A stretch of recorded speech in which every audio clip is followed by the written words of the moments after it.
Alright guys, we're back on this 190 XT project, and I'm going to be putting the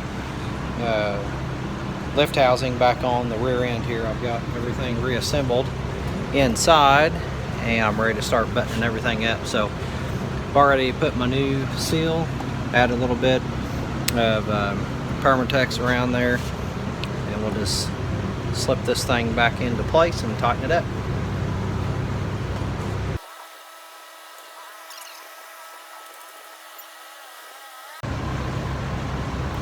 Alright, so I've moved my floor jack in to stabilize the bottom because there's a flat spot right here and I can lift that up and keep everything in place. But I went ahead and left my cherry picker on just in case something would slip loose on me that I don't end up dropping this.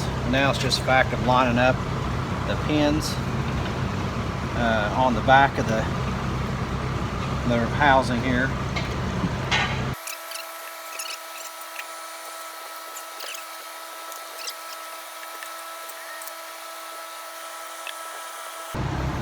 Alright, so there's that. Go ahead and get me a couple of bolts in place here.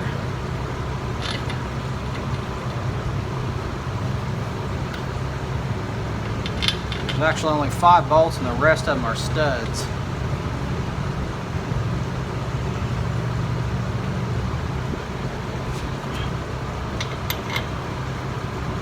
So that's not too bad.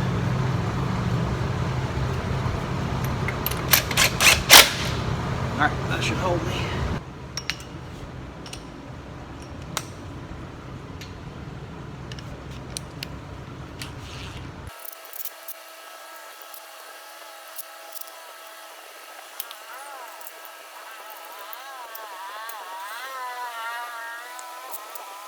Alright, down here on the side of the housings there's a couple of real tight 3/4 inch nuts to put on their studs that come out. So if you're ever taking one off, there's 2 on the side and there's 2 on the bottom.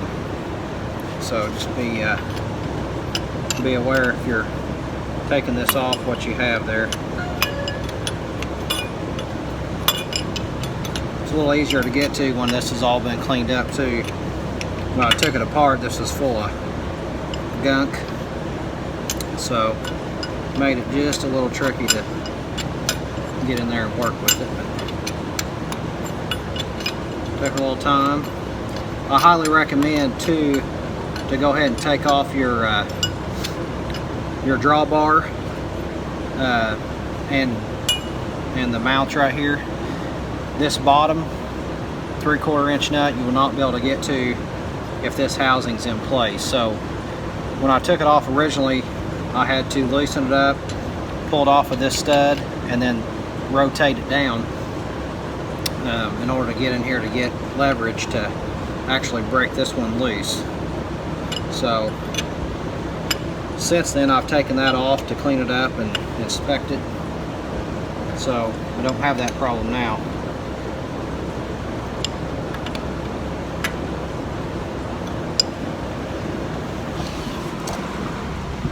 Then on this side, it's just a little bit different. You've got bolts, so there's plenty of room in here to get in here. So I'll torque these things down here shortly, but you can access all of it just fine, which is nice. Much nicer than that other side.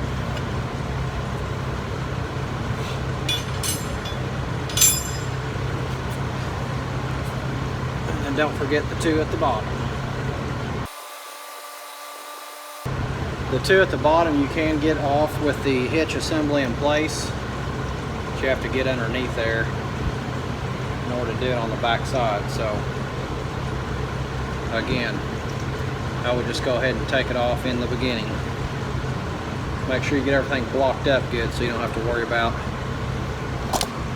getting yourself in a bind. So I'm going to get you a shot here of the underneath.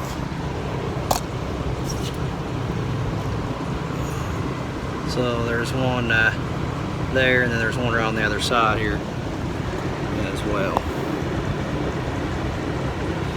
so not too crazy.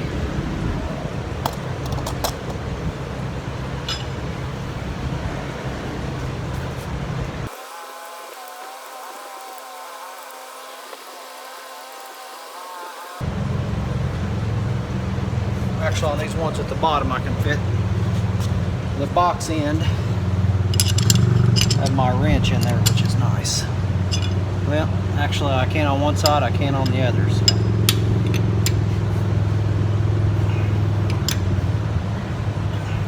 Okay. Alright, got that thing mounted.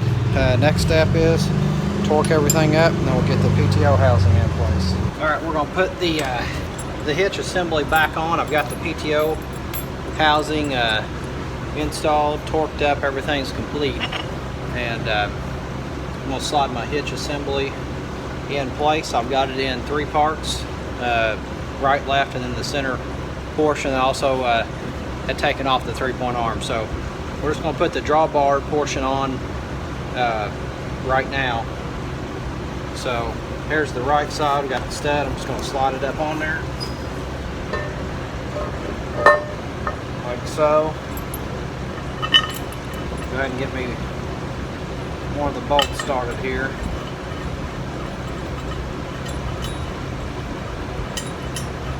Hold this thing in place. Also, if you're ever working on the rear end, set of numbers right here tells you the clearance. I believe it spells it out in the manual. So that's where it is. I found mine when I was cleaning all this up. Go ahead and tighten these up a little bit.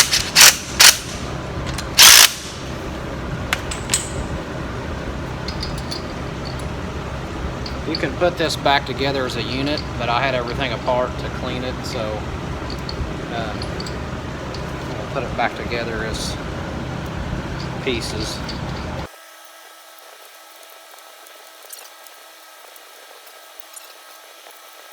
I like to go ahead and put new lock washers on everything as I'm doing it. Alright, so there's the first one. Now, when I go to do the second, I've also got to insert the 3-point connection. I'm not sure what it's actually called, but the bottom of the 3-point arms will hook to it on the outer edge. But that bar's got to go in first, then we'll slide that on and slip up in place. Probably not as simple as I explained it, but we'll give it a shot here. Alright, so here's my parts. Smooth end goes in here. This other end has the hex that actually goes all the way through, and that will line up out here on that end. So I'll slide this up in place first, and then we'll slide the outer edge in. So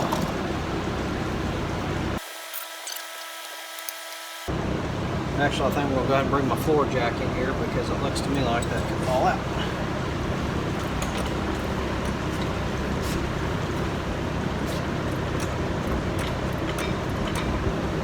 Alright, now we'll slide the end on.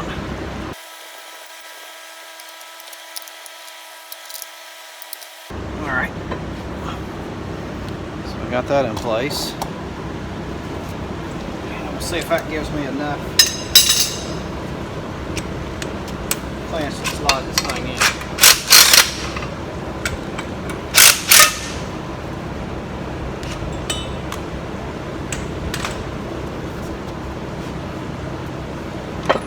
Yep, I think that's all it needed. Yep, slid right in. So I just had to loosen up the other side to get it to go in place there. Take my jack out of the way. Alright, so there's the whole assembly. Got that assembly put together. My next step is the PTO shaft. I got new seals and bearings to put in on both ends of it, so let me get that prepped up and we'll be right back. Please hit like and subscribe and leave a comment below, and make sure you turn on your notification bell so that each time a new video is posted you'll be notified.